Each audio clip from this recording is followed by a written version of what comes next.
I'm here with BATYA RICHLER out of KW Beverly Hills. She was nice enough to join this conversation to talk about what is going on with the market. There's a lot of talk right now.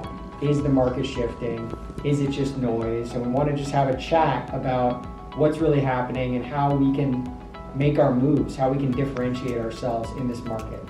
Thanks for joining. Of course, thanks for having me. So, as I'm sure we all know, there is a lot of noise today, more than ever. I feel like I've been in the business in California 2 years, in New York 4 or 5 years. There's definitely a shift, noise, but I think it's very important as an agent to just remind yourself that you need to control what you can control. So you need to ask yourself that question, like, what can you control? What can I control? I control, what goes on in my business. I don't care about the headlines. I don't care about the news. As we know, just like with COVID, the media loves it, and that's what the real estate media is doing as well. They're trying to just get a lot of, exposure and attention, and they're trying to make us feel a certain way inside and bring out that emotion. But it's very important to stay controlled and not let that take over you, and just ask yourself that question, what you can control within your business, what that means to you. I think it means something different to each person, and really highlight that and make that incredible. Yeah, that's a great point. So getting to a little more of into the details, are you talking to your clients about just the basic supply and demand of the market? Are you talking to them about interest rates? Are you talking to them about how to get them moving forward to compete in this market where there still are multiple offers? Right. We're in LA. This LA market is quite healthy right now. So getting into more of the details, what are you talking about with them right now? So I think it's always important to be educated, to be prepared. You want to have them ready to know what to expect when they get there. You want to have them as prepared as you can. When there were bidding wars, I know you once mentioned, you tell your clients, are you ready to put on your boxing gloves and get onto the ring?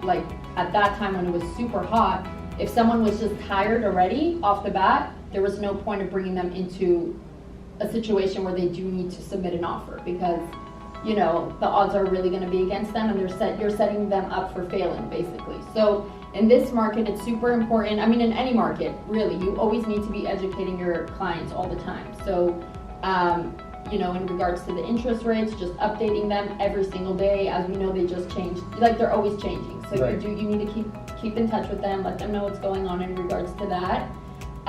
There's a little bit more inventory I see that's coming onto the market.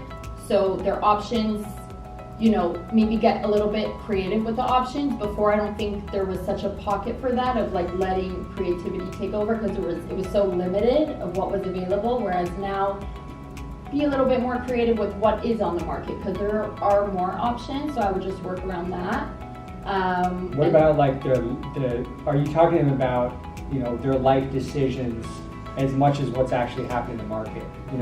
What is the plan they're trying to create 100%. as a person, as a family? When people say the market is horrible, the market is bad, the market is horrible and bad for someone, okay? But the market is always good for another person. So if someone is looking to buy a house to live in and to move into, the market is always beautiful for that. It's always nice to move into a new house, create new memories. A lot of my clients are home buyers, not necessarily, the ones that I'm working with right now are not necessarily just investors or developers, and they want to purchase a house to live in. That's a beautiful time in your life to create that. How are you kind of handling your business? Is it any different now that there is this talk about a shifting market? Are you still doing the same thing? Are you still prospecting the same way? Is your success schedule just the same as it was 6 months ago?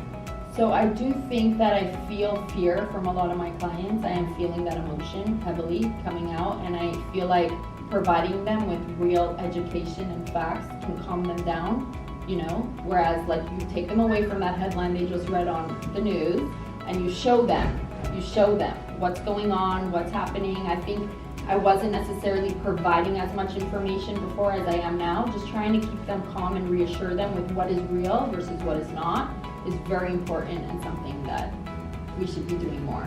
Are you talking to them about their own specific time horizon? You know, if they say, well, rates are here, you know, how much does that matter if they're going to be in, say, a home for 10 years? Right. Are you getting into those conversations, or are people just like stuck with the rate is higher than it was 6 months ago? So what you just said is the answer to the second thing of what how I educate my clients, is that when they do get stuck on what the rate is today, you have to remind them that property, real estate, that's the best investment, and it always will be. So you really need to sometimes just bring it back to basics, which is very hard to do when there is so much noise around you. Just kind of like regrouping and bringing them back. Like, it's a fact. No one's lying to anybody. We all know that. Property, real estate is the best investment. So just remind them that, remind them the rule of appreciation, and you have to think long term, and that's where the safety is in that. That's a great point. Yes. Yeah, that is a really great point. The safety and long term, right? Exactly. And what they feel like maybe they're overpaying for on a monthly basis now, at a certain point, maybe rates will come down and they can refi at that point. But Exactly. they won't have, if they wait, they won't have their dream home anymore. Someone else will buy it. For sure.